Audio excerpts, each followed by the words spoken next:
Have you ever stopped to wonder why your brand new, super powerful gaming device still stutters, even with all the fancy features turned on? Well, it turns out the answer to that simple question pulls back the curtain on a massive shift happening across the entire tech industry. We're talking from the device in your hands all the way to the giant data centers powering AI. So let's connect those dots. Our whole journey starts right here, with this question from a pretty frustrated gamer over on Reddit. This person has a powerful handheld, the Legion Go, and they've turned on a feature called VRR that's supposed to make games buttery smooth. But they're still getting those annoying, jarring stutters. And believe me, this isn't just one person's problem. This is a super common complaint, and it points to something much, much deeper. So, what is this VRR tech even supposed to do? Well, in simple terms, it lets your screen intelligently match its refresh speed to whatever your graphics processor is spitting out. You know, if the GPU is pumping out 57 frames a second, the screen refreshes 57 times a second. If it drops to 43, the screen follows right along. It's designed to be this perfect dance between the screen and the GPU. And this, right here, is the big misunderstanding a lot of people have. VRR is absolutely fantastic for fixing a problem called screen tearing. You know that ugly horizontal line you sometimes see? And this is the key takeaway, it does not fix stutter. A stutter is a completely different animal. It's a performance hiccup, a moment where the game just freezes or jerks. VRR can't magically invent frames that the GPU never even made. Okay, so if VRR isn't the magic cure, what's actually causing the stutter? Well, as that Reddit discussion brilliantly laid out, the real culprits are all happening behind the scenes. They could be your CPU holding things back, a poorly optimized game, maybe bad frame pacing where the frames just arrive at weird, uneven times. But I want you to look very closely at that last one, thermal throttling. This is where our story takes a huge turn. So this leads us to the big question, right? If you've tweaked all your settings, updated your drivers, and the game still stutters, what is this invisible force that's getting in the way? The answer isn't in some settings menu. To find it, we have to look deep inside the hardware itself. That hidden enemy, that invisible force causing your game to stutter, it's heat, plain and simple. Every single component in your device, the processor, the battery, you name it, generates heat when it's working hard. And in a super compact device like a gaming handheld, that heat just doesn't have many places to go.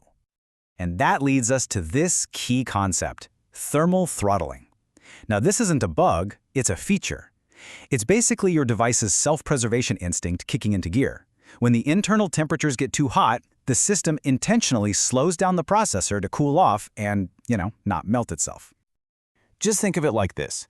Your device is in a physical battle with the laws of thermodynamics. And when it starts to lose that fight, it chooses to sacrifice performance in order to survive. That sudden drop in performance, that's the stutter you're feeling in the game. Your device is basically choosing to live to fight another day. And this all happens in a predictable chain reaction. So you're gaming, right? That makes the CPU and GPU work super hard and they get hot. Then, through something called thermal coupling, that heat just spreads to everything around it. The whole system gets hotter and hotter until it hits a preset safety limit. That's the trigger. The system slams on the brakes, throttling performance, and boom, that's the stutter you see on screen. It's a direct physical cause and effect. Okay, so we've connected game stutter to a physical heat problem inside a small device. But this can't be just a problem for handhelds, right? I mean, what happens when you scale this problem up, like way, way up? And this is where the story explodes in scale, because the exact same battle against heat and power limits that's causing stutter on your Legion Go, well, that's a multi-billion-dollar problem for the biggest tech companies on the entire planet. I mean, just try to imagine a data center with thousands upon thousands of processors running 24/7. Companies like Google and Meta are wrestling with the exact same fundamental question. How do you get the most possible performance out of your silicon without it literally melting down or draining the power grid? And their solution to this problem is completely reshaping the future of computing. And here it is, the big aha moment. To deal with the insane amount of video being uploaded to YouTube, Google built its own custom chip, the Argos VCU. And the result? A 20 to 33 times increase in efficiency compared to just using regular off-the-shelf CPUs. I mean, that's not just a little bit better, that is a revolutionary leap forward. So the massive insight was this. The whole era of relying on one single, powerful, general-purpose chip to do every single complex job is over. That one-size-fits-all approach, it just completely breaks down when you're fighting the physical limits of heat and power at a global scale. This huge realization has kicked off a brand new strategy, a new philosophy, really. You can call it divide and conquer. Instead of trying to build one master chip, the goal now is to build a whole team of specialists, where each chip is perfectly designed for one very specific kind of job. This analogy just nails it. A general-purpose CPU is like a Swiss Army knife. It's incredibly versatile, sure, but it's not the absolute best tool for any one task. Specialized silicon, on the other hand, is like a surgeon's toolkit. You wouldn't use a scalpel to open a can of beans, but for doing surgery, it is the perfect, irreplaceable tool. Okay, let's apply this to AI. Running a big language model actually involves two very different kinds of work.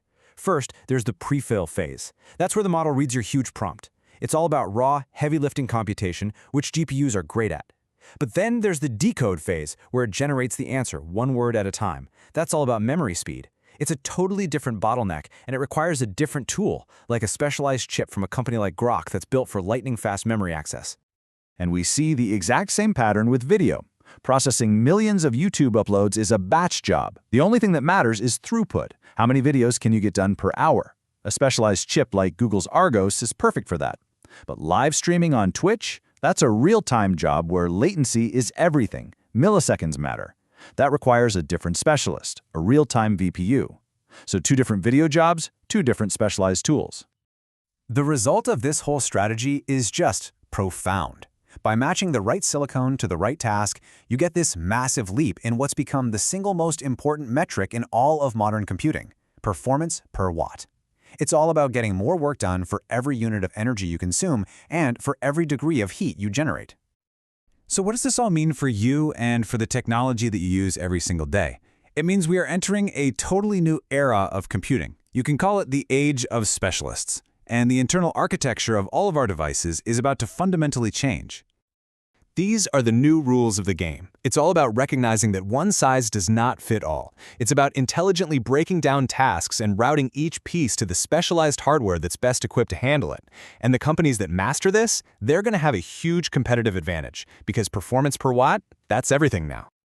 Really, this is the main takeaway. We're moving away from that old dream of a single, all-powerful superchip.